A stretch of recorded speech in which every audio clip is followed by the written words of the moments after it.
Hello, today we're going to go through some yoga poses. Yoga can bring strength to your body, flexibility to your body, and balance. It also helps with our focus and our mindsets. So I'm going to show you 4 moves that you can do at any time. And I really encourage you, I find for myself, my body responds more to yoga and Pilates and some light cardio. But hopefully this will be a video that you can incorporate into your week at any time. If you've had a stressful day, just do some yoga moves and enjoy them. So here we're going to start with Warrior One. So hopefully you can see me. You're going to take your right foot front, toes to the front. Take your back leg about 3 feet to 4 feet distance apart and angle that back foot to a 90 degree or maybe towards the corner. You're gonna bend into that front knee. Now some of you might be here or lower, and I'll show you different options. You wanna turn your shoulders so they're square to your leg, and then raise your arms up to the sky, shoulders down away from your ears, and you're gonna hold.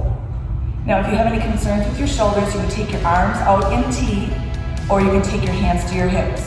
So you're gonna feel the strength in this leg. You're gonna stretch the back leg. But I want you to have your weight forward. Try and stack your shoulders over your hips, and you're holding Warrior One, just like this. Now, as you do this tape more and more, you can get to the point where you bend and straighten that front leg as an option. You can also hold low and take your hands, press front, and then open, stacking your shoulders down away from your ears, and your arms are always parallel to the floor. So those are some options, and this is Warrior One. Then we're gonna take it to Warrior Two. So basically your feet stay where they were. Your right leg is front, left leg is angled back, you bend into that front leg, but here you turn your shoulders so they're right above your hips and you're square to the wall to the side of you. Again, your arms are parallel to the floor, you're sinking into that Warrior Two. And one of my favorite things, now hold, one of my favorite things is to float. So you bend deeper and you raise up and you breathe, inhale, exhale, inhale, exhale. Now one thing I want to show you is when you bend into your front knee, your knee is always behind your toes. Don't let that knee creep up over those toes. We want it to be safe and effective. So you're holding in Warrior Two. And you hold that for as long as you can. You're gonna feel the strength. Your legs might get shaky, but that's the beauty. So I'm gonna keep my feet right where they are. We're gonna go to right angle. So again, you're in that strong pose with your legs. Your weight is towards the front leg. Opening up, try and get your knee so that it's in line with that foot. So here we are in Warrior Two. We're gonna take our forearm to our quad, and you can take your arm to the ceiling, stacking your shoulders, staying low, or you can take that hand and reach it to the front. Now you wanna keep that shoulder down, and then you hold in right angle. You can look at the floor. If you want to challenge your balance, look straight ahead or at the ceiling, and you hold. Now as you do this pose, you might get more flexible where you can take it down where your fingertips are on the floor or on your mat or on a blanket, and you hold.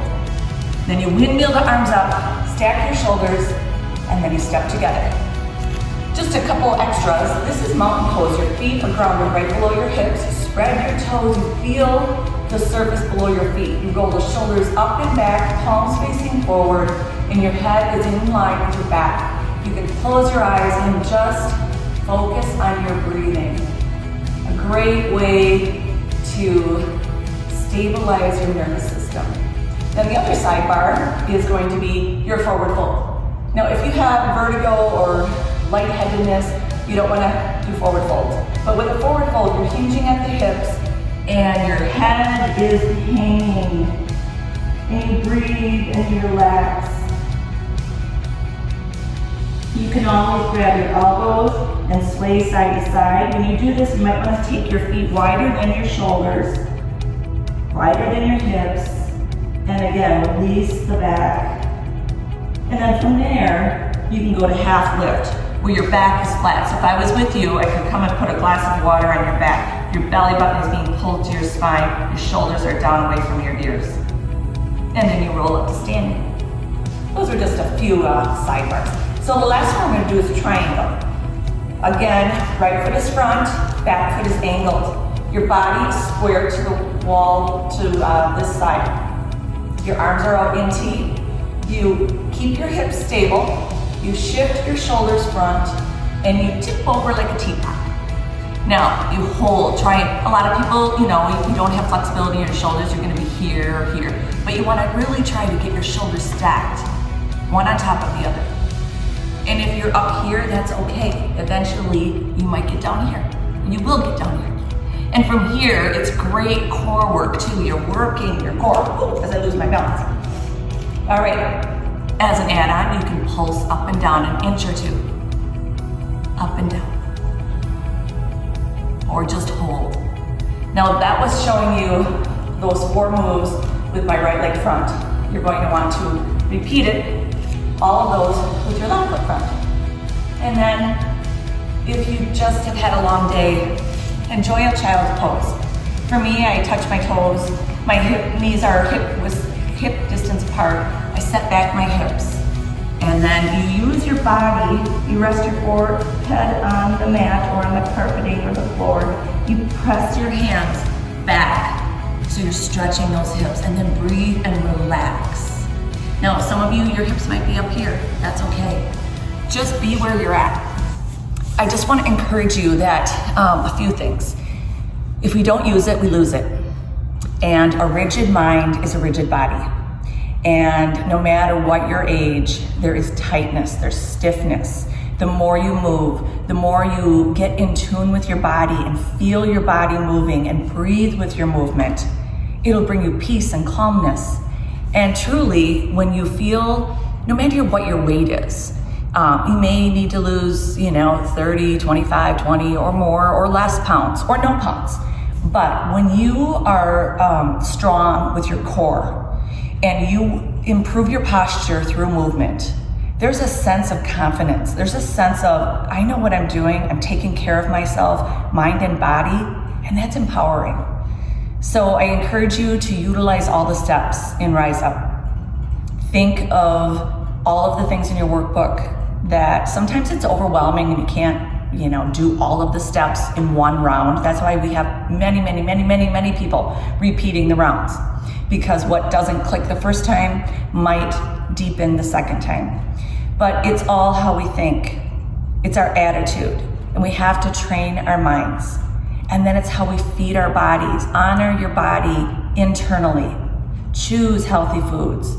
The fried, the greasy, the processed foods do not serve you.